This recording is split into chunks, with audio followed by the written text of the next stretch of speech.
hay una proliferación del componente glandular superior en relación al componente estromal, que normalmente hemos dicho que es 50-50. Hay un incremento de las glándulas y pues, la relación es 3-1, ¿no? La mayor proporción del componente glandular. Este es el sistema de clasificación actual de hiperplasia sin atipia y la hiperplasia atípica, que también se denomina como neoplasia intraepitelial endometrioide. Una literatura ya esta hiperplasia atípica lo considera como una lesión premaligna. Hemos hablado del uterino, acá también. Porque se considera una lesión premaligna, por eso mayor riesgo de evolucionar hacia un tumor maligno, como hacia un cáncer de endometrio, hacia un adenocarcinoma endometrioide. Entonces, el objetivo de determinar si la hiperplasia que presenta la mujer es atípica o sin atipia. Ese es un endometrio normal. Las glándulas que tienen un aspecto tubular en una fase proliferativa y tienen un aspecto de cierre en una fase secretora, es lo normal. Este es el estrato basal y esta es la capa funcional. Eso hay que considerar siempre cuando uno tiene que valorar el endometrio. Especialmente cuando llegan histerectomías, donde vemos el endometrio en su expresión completo, hay que valorarlo siempre en esta parte, el estrato funcional, que es la parte del estrato basal. ¿No? Ahí están las glándulas endometriales en una fase proliferativa, cuando tienen una forma tubular, un tubo. Entonces, corte visto de manera, corte de sentido transversal, ¿no? Entonces se ve como un tubo, entonces sería un sentido longitudinal transversal, pero si ven ustedes ese epitelio que tiene ahí en la fase proliferativa se caracteriza por ser epitelio cilíndrico pseudoestratificado. Y si ven la proporción entre lo que es el estroma, que todo esto y la parte de las glándulas, no hay un incremento en el componente glandular. Y en la fase secretora, el epitelio se caracteriza por presentar más que todo vacuolas. Y en una primera etapa son vacuolas subnucleares, que están por debajo del núcleo. Después estas vacuolas suben a la parte superior y luego vierten su secreción hacia la luz glandular. Por eso también por la presencia de estas vacuolas, ¿cómo se denomina este epitelio? En histología, ¿cuál es el signo este? Es el signo de la tecla de piano, parece justamente ese epitelio, como estaríamos frente a una tecla de piano, así, característica secretora. Igual, si vemos la proporción de estroma en proporción a las glándulas, es igual, incluso un poco más de estroma se ve en esta imagen. Pero ya cuando hablamos de una hiperplasia, vean cómo se incrementa el componente glandular. O sea, mayor cantidad de glándulas, el estroma es escaso, poco estroma, todo esto es, la mayor parte son glándulas. Bueno, en la hiperplasia hemos dicho, ¿no? La sinatipia, perdón. En la sinatipia el epitelio es cilíndrico, simple, pseudoestratificado. El cilíndrico pseudoestratificado, perdón, no puede ser. Luego ya en la atípica, pues ahí están los criterios de una atipia.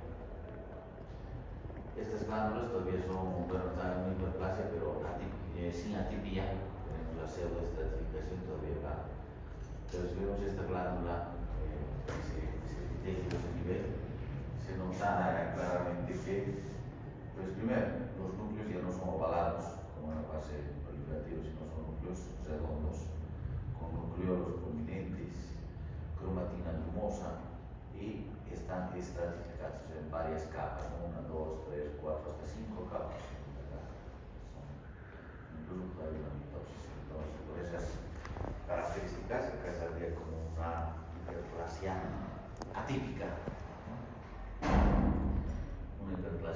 Bueno, datos epidemiológicos,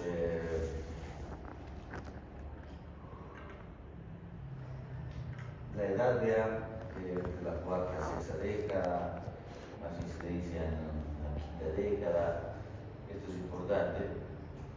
El incremento del estrógeno circulante como una causa de la hiperplasia endometrial.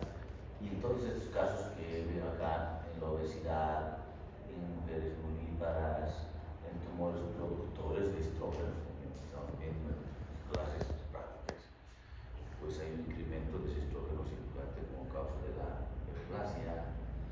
No hay netamente una predilección racial. La fisiopatología dice un incremento del estrógeno circulante sin oposición a la progesterona. Significa que la progesterona es la que de cierta manera va controlando, va regulando el efecto del estrógeno a nivel del medio. Si no hay progesterona, ¿qué implica esto? Que el estrógeno va a estimular, pues, va a hacer que esas glándulas proliferen, ¿no? En una etapa inicial, para que permita una proliferación de estrógeno, tiene que permitir división celular. Entonces, inicialmente el estrógeno tiene, por decir, un efecto mitógeno de división, tanto a nivel del componente glandular como a nivel del componente sistémico. Pero ya después esta estimulación estrogénica se centraliza más a nivel de las glándulas, haciendo que estas proliferen y se incremente su secreción.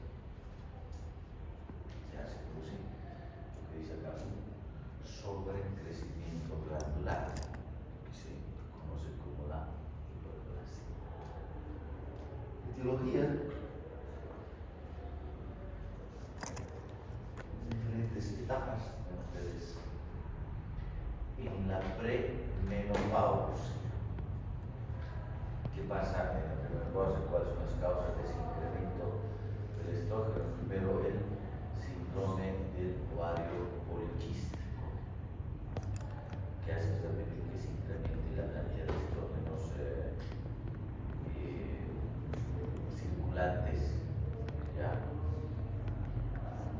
Porque, ¿qué pasa en el síndrome del ovario poliquístico? No hay ovulación. Normalmente, después de la ovulación, ¿qué sucede? Después de la ovulación se forma el útero, que es el encargado de la producción de progesterona. Si en este caso, en el ovario poliquístico, no hay ovulación, no se forma el cuerpo lúteo, por ende no hay progesterona, y entonces el estrógeno pues actúa, se incrementa para producir un sobrecrecimiento glandular. Lo mismo pasa con la anovulación, que se da también en el síndrome del ovario poliquístico, con la infertilidad crónica, pues se incrementa el estrógeno. En la peri y posmenopausia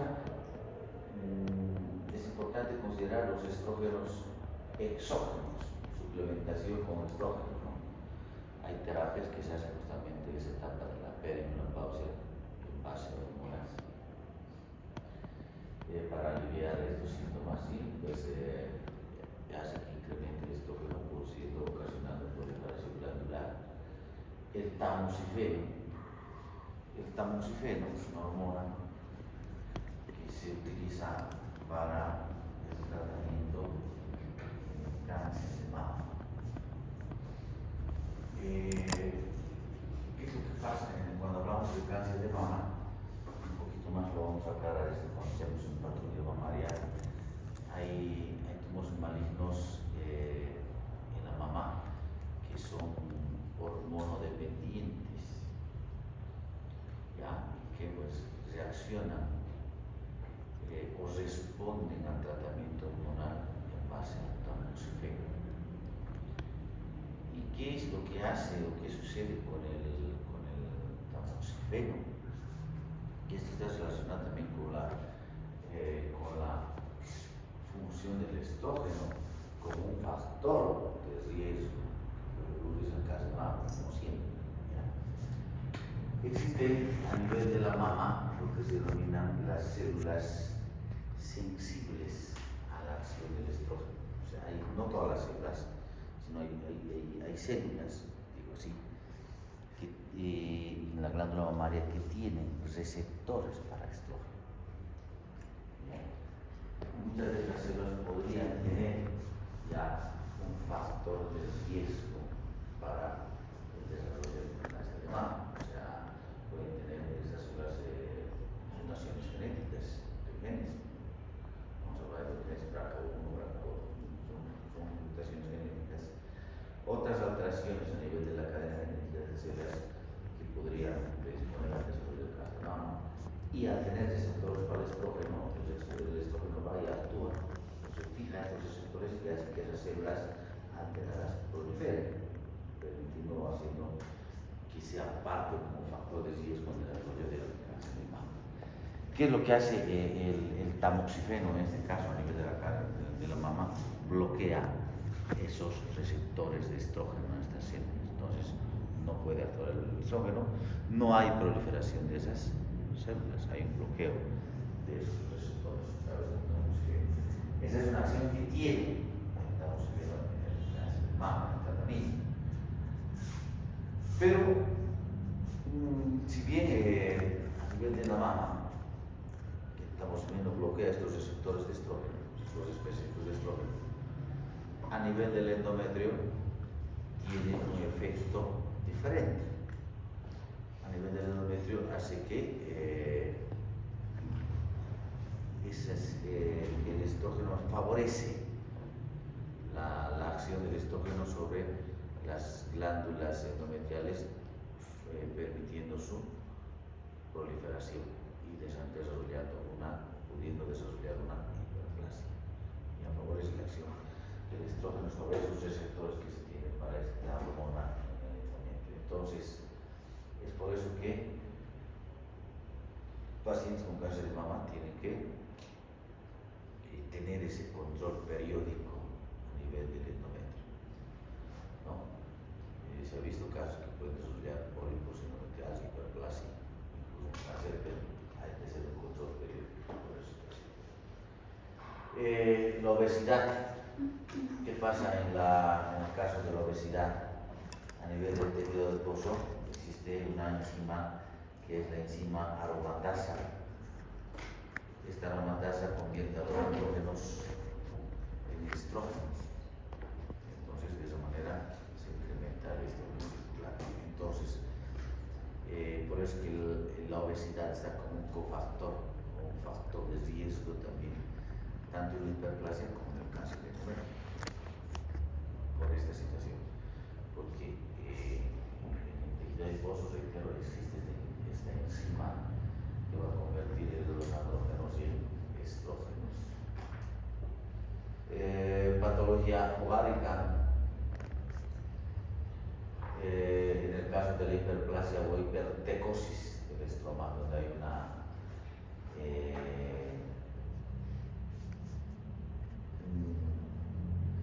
cambio en las células estromales del ovario, como una especie de desigualización de esas células estromales, esto hace que, una luteinización de células estromales. Esto hace que se produzca un incremento en los andrógenos de la manera, y estos andrógenos después se convierten o son convertidos en estrógenos, ¿no? Los tumores estromales secretores de hormona, ahí están fundamentalmente dos en el ovario, ¿no? Y el tumor de células de la granulosa y el tecoma, producen estrógenos. Y esto hace que se incremente el estrógeno circular.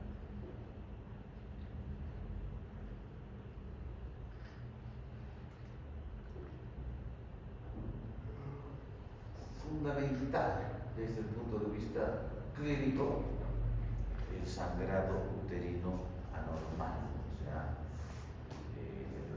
un sangrado uterino fuera de lo que es el ciclo normal que se tiene en la mujer. aclarando, ¿no? Aclarando que este sangrado, si es después de la menopausia, pues hay que siempre considerar en primera instancia la posibilidad de un cáncer de endometrio después de la menopausia, ¿no? En el diagnóstico, si ven ustedes ahí, indica ultrasonido, o sea, una ecografía transvaginal, también la histeroscopía, donde nos muestra un endometrio engrosado, tanto la ecografía como la histeroscopía, como nos orienta a una hiperplasia por el engrosamiento del endometrio, debido a que ha habido una mayor proliferación de estas glándulas, pero en definitiva nos va a dar el diagnóstico de una hiperplasia endometrio es la biopsia, ¿no? Porque además con la biopsia vamos a determinar qué tipo de hiperplasia es, ¿no? Si es una hiperplasia sin atipia o una hiperplasia típica, porque eso va directamente relacionado con el pronóstico. Si es una hiperplasia, por ejemplo, en la hiperplasia atípica, también llamada, hemos dicho, neoplasia intraepitelial endometrioide, la probabilidad de evolución hacia un tumor maligno, hacia un adenocarcinoma de endometrio, es mayor en relación a una sin atipia. Entonces, esto va también directamente relacionado con el tratamiento, ¿no? Si es una hiperplasia sin atipia, pues puede hacer un tratamiento hormonal, un tratamiento en base a medicamentos, no corresponde a esos medicamentos, pero realmente se le pasa aquí es el tratamiento para la hiperplasia endometrial. Si los chilestomas o el hiperplasia en base a progesterona, en base a progestágenos, es el tratamiento de hiperplasia con medicamentos, no sin atipia, pero ya si es una hiperplasia atípica, tiene que ser ya una histerectomía el tratamiento, ¿no? Hay que retirar ese útero porque pues, está a un paso nada más de que se pueda desarrollar o instaurar un cáncer de endometrio, entonces ahí está, ¿no? Todos dicen así, la histerectomía es demasiado agresiva como un tratamiento. Tienes que en la típica, pues ya lamentablemente tienes la histerectomía. Bueno, en la microscopía ya hemos visto cuando hemos hecho el esquema, las características y todo eso, no vamos a volver a repetir, ¿no? Hablando ya de los pólipos endometriales, si bien hemos dicho que la hiperplasia endometrial es un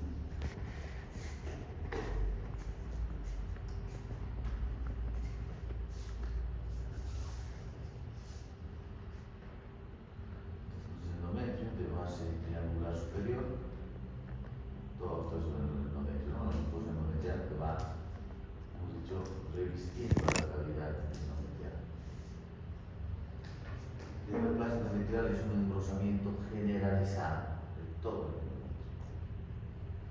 Es que el pólipo endometrial localiza una parte del endometrio y esta proliferación, ¿ya? Una parte. Puede ser pedicular, como en este caso, o sea que el pólipo se inserta en el lugar de origen a través de ese pedículo, o puede ser que tenga, o puede ser un pólipo sésilo, o sea, como una base de implantación ancha. Estos pólipos pueden desarrollarse o crecer y a veces salen a través de qué? Del canal endocervical hacia el orificio cervical externo, por el orificio cervical externo, entonces se confunde, ¿no? Es un pólipo endometrial y un pólipo endocervical, por esa característica.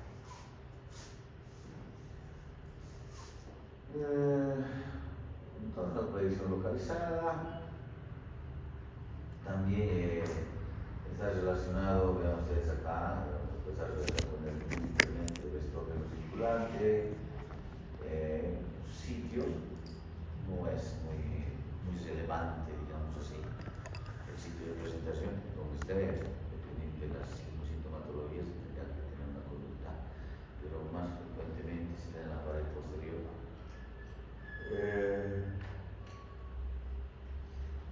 Pueden ser únicos, la mayor parte son únicos, pero también pueden ser múltiples. Ahí está la etiología, dice que es una respuesta localizada, una respuesta hiperplásica localizada del endometrioma secundaria al estrógeno.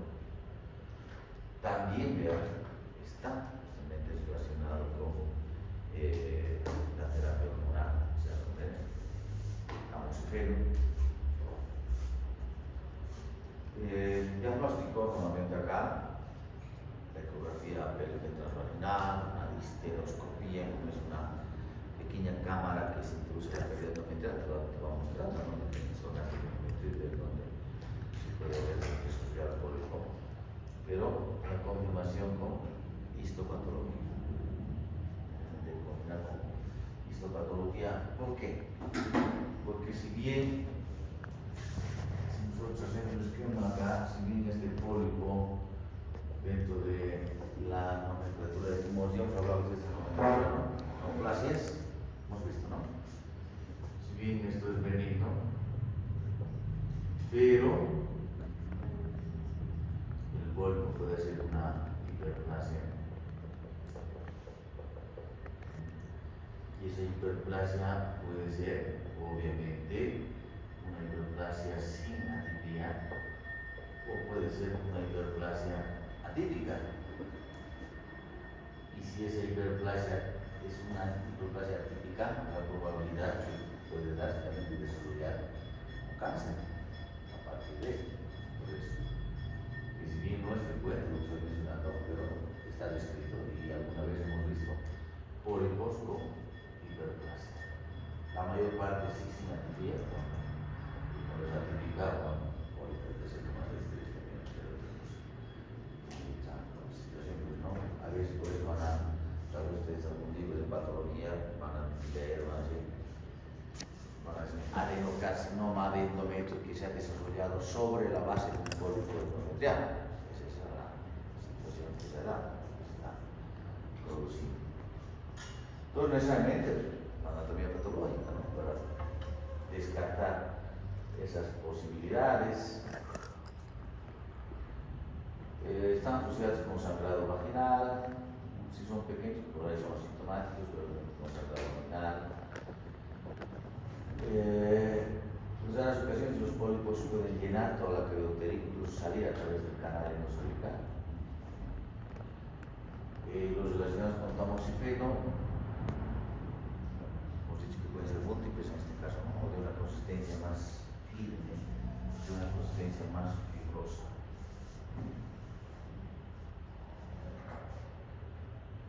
Después, pronóstico, está lo que les mencionaba, ¿no? Son porcentajes bajos, pero pueden darse. Y el tratamiento en la premenopausia, polipectomía, para aquellos pólipos que son sintomáticos, o pólipos múltiples, o pólipos ya de un tamaño considerable, 1.5 centímetros, que son bastante grandecitos, o aquellos pólipos que prolapsan, ¿no? O sea, que salen a través de el canal endocervical hacia afuera, el orificio cervical externo, o que la mujer no puede embarazarse. La posmenopausia también se considera estos aspectos. La descripción microscópica, pues que los pólipos, toda la superficie externa están revestidos por epitelio cilíndrico. Está dando origen al endometrio.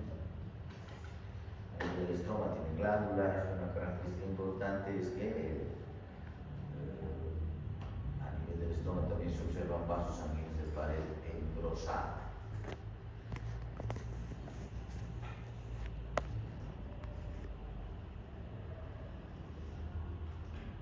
Entonces, ahí se tiene un pólipo, una esterectomía total. Como vemos aquí justamente a nivel del fondo de nuestra cavidad endometrial, es en el fondo del pólipo.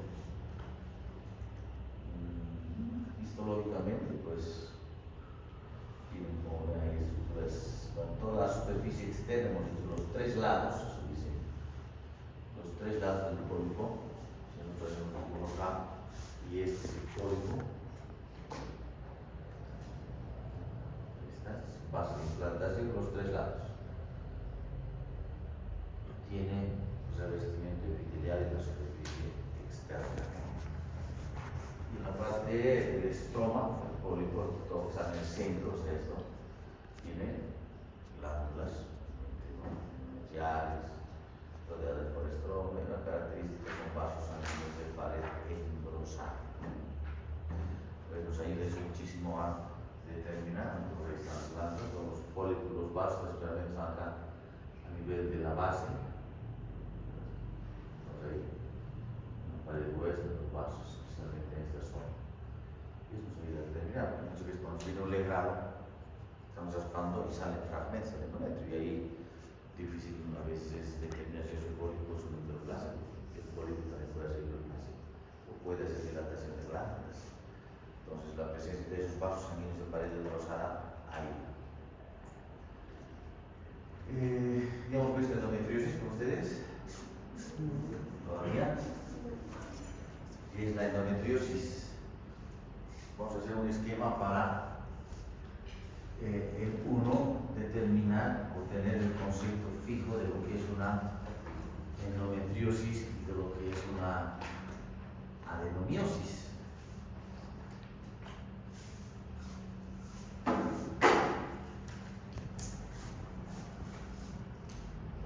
Nuevamente nuestro conocido esquema genital femenino.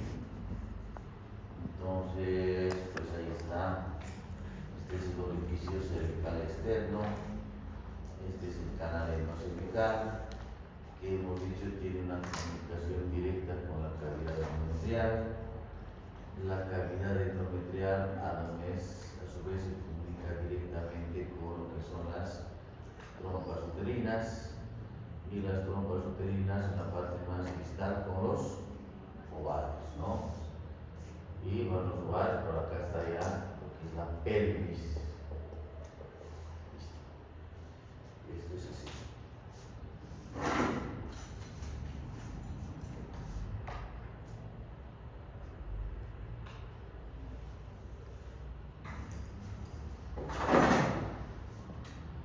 Acá tenemos la pelvis.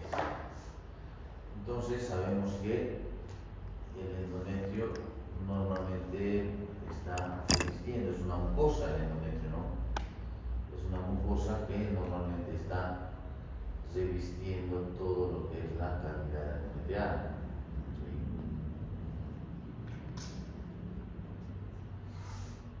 Ese es el lugar normal. Entonces, estamos hablando de dos términos ahora. La endometriosis.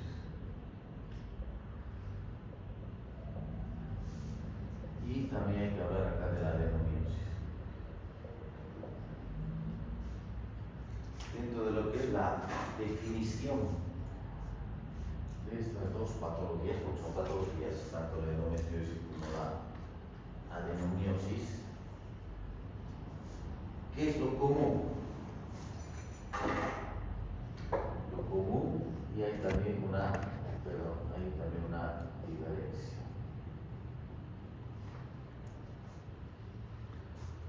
Lo común es que en ambos casos es presencia de glándulas endometriales rodeadas por estroma, fuera del endometrio. Entonces eso es lo común. Presencia de glándulas endometriales más, ponerlo acá, estroma, fuera del lugar normal.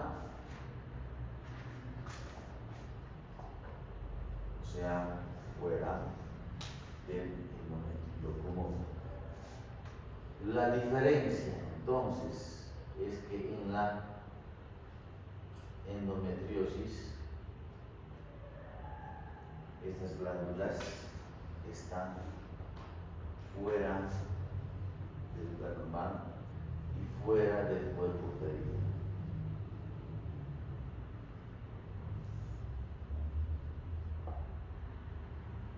Mientras que la adenomiosis, esas glándulas se encuentran a nivel del cuerpo del útero.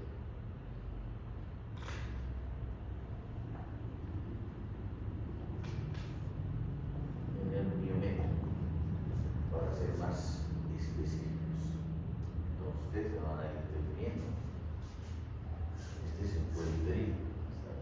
Todo esto es el cuerpo del útero. Cuerpo uterino, cuerpo uterino. Entonces, si yo tengo en el cuerpo del útero acá un foco de glándulas endometriales, ¿sabes por estroma qué será? Adenomiosis, ¿no? Este es el cuerpo del útero. El miometrio, adenomiosis. Si yo tengo acá en las trompas uterinas, ¿qué será? Endometriosis. Si yo tengo en el cuello uterino, endometriosis. Si yo tengo en el ovario, ¿qué será?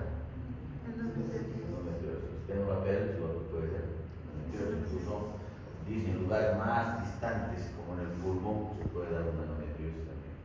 Puedes. En lugar más alejado. Esa entonces la definición o el concepto de la endometriosis, todo lo que está escrito acá. Importante, los sitios, si nos ido viendo diferentes sitios de presentación de la endometriosis, pues importante recalcar que la mayor frecuencia de la endometriosis, como ven ahí, es un 67% a nivel de los ovarios. En orden de frecuencia, son todos estos lugares después, incluso ahí. Y es importante, ¿por qué? Porque pues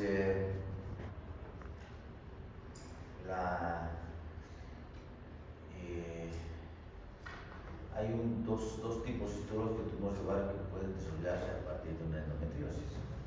Eso es importante porque da esa patología. Puede originar como los malignos, ¿no? Pues ya veremos. Y en la fisiopatología de la endometriosis, pues hay diferentes teorías que tratan de explicar cómo es que este endometrio aparece fuera del lugar normal. Pero ninguna tiene una explicación completa de esta situación. Así que ahora se considera que la endometriosis tiene una etiología multifactorial. Son diferentes factores que pueden desarrollar una endometriosis. Si nosotros vemos, dice primero la teoría de la menstruación retrógrada, claro que sí. Es lo que pasa normalmente en la etapa de la menstruación. Lo normal es que pues, ese endometrio que se desprende salga hacia el exterior, ¿cierto? A través del canal cervical y del orificio externo, salga hacia el exterior. ¿Vale? Y la menstruación retrógrada dice que ese endometrio que se desprende podría irse en sentido retrógrado a través de las trompas uterinas, por eso se puede dar una endometriosis en las trompas. Se puede dar en sentido retrógrado hasta el ovario e incluso hasta la pelvis. Esa teoría que sí explica. Pero ¿qué pasa? También hay endometriosis en la menopausia de la menstruación. Entonces, ¿cómo se explica eso? Como por eso no es una teoría tampoco completa, ¿no? de esta situación de la endometriosis. Entonces hay otras teorías, por ejemplo, esa es la teoría de la metaplasia celómica. Entonces hay que entender que metaplasia, ¿qué significa? El cambio de una célula epitelial madura por otro tipo de célula epitelial también madura. ¿Qué pasa con la metaplasia celómica? El epitelio celómico, en la etapa embrionaria, está relacionado con la formación de partes, no todo, del aparato genital femenino. Por ejemplo, a través del conducto de Müller, que se van a llegar a formar el útero, se van a llegar a formar las trompas uterinas. Hay esa relación. Y dice que ese epitelio, esta teoría explica más esto, la presencia, por ejemplo, de endometriosis a nivel del peritoneo. Tenemos qué cosa? El mesotelio. Tenemos el mesotelio revistiendo estas cavidades, en estas zonas. Y este mesotelio justamente tiene origen también a partir, tiene relación con el epitelio celómico.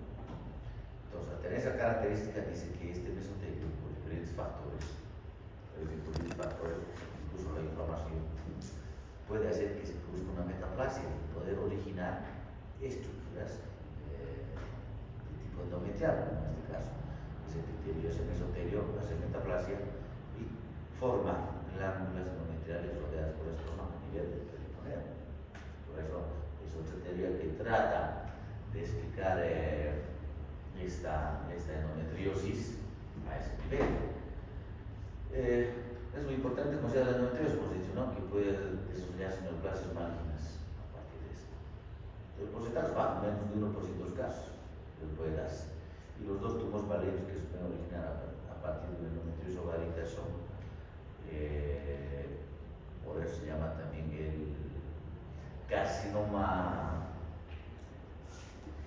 endometrioide de ovario, porque tiene esa forma. O sea, ese epitelio se parece mucho a ese epitelio que tenemos en las glándulas endometriales. Carcinoma endometrioide. Si es que llaman adenocarcinoma endometrioide. O el carcinoma de células claras.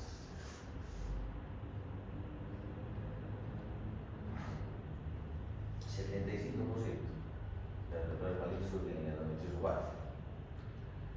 Entonces, esto es lo que interesa actualmente en la fisiopatología.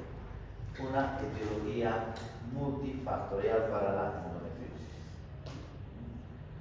Puede involucrar, como están viendo ahí, hemos hablado de la administración retrógrada, se puede hablar de la teoría de la metaplasia celómica, susceptibilidad genética, células madre que pueden estar en esos tejidos. Ustedes saben que las células madres son también llamadas totipotenciales, multipotenciales, que pueden dar origen a diferentes dinámicas celulares, alteración, bueno, las diferentes causas, ¿no?